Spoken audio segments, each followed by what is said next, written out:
उसके बाद दे दिया 4 5, उसके बाद दे दिया -1 और 6। समझ में आ रहा है ना।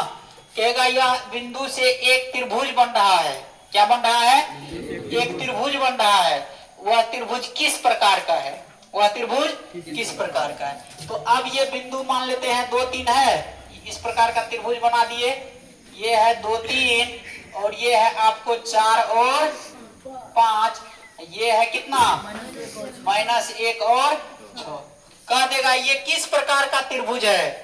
यानी समबाहु है कि समद्विबाहु है कि समकोण है। ये तीनों गुण त्रिभुज बन सकता है कि विषमबाहु है। एक 4 गुण यानी विषमबाहु होगा तो कोई भी भुजा आपस में बराबर नहीं होगा। समबाहु होगा तो सभी भुजा आपस में बराबर। समद्विबाहु होगा तो दो भुजा आपस में बराबर। समकोण होगा तो दो भुजा के वर्ग का योग तीसरी भुजा के वर्ग के बराबर होगा। यही ना होगा। तो अब हम लोग सबसे पहले इसको जांच करने के लिए वही काम करेंगे ना। क्या? भुजा निकालना है। क्या निकालना है? भुजा। ये भुजा निकाल लेंगे, फिर ये निकाल लेंगे, फिर ये निकाल लेंगे। ये निकालने के बाद देखेंगे अब तीनों भुजा का अवलोकन करेंगे। अवलोकन करने के बाद देखेंगे तीनों भुजा बराबर है क्या।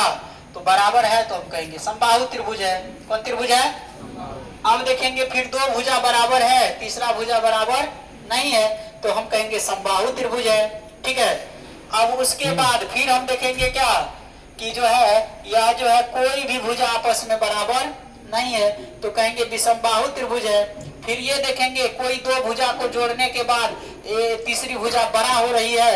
आ रहा समझ में? तो इसको वर्ग करेंगे तो छोटा भुजा को और देखेंगे बड़का का वर्ग करके यदि दोनों के वर्ग के योग के बराबर हो जाएगा बड़का का वर्ग तो हम कहेंगे ये समकोण त्रिभुज है। कौन त्रिभुज है? समकोण त्रिभुज है। कहीं प्रॉब्लम? समझ में आ गया ना। इसी प्रकार का क्वेश्चन रहेगा। चलिए अब हम चलते हैं उदाहरण में। 1 नंबर का उदाहरण किसमें? बुक के 1 नंबर उदाहरण में देखते हैं अब क्या है।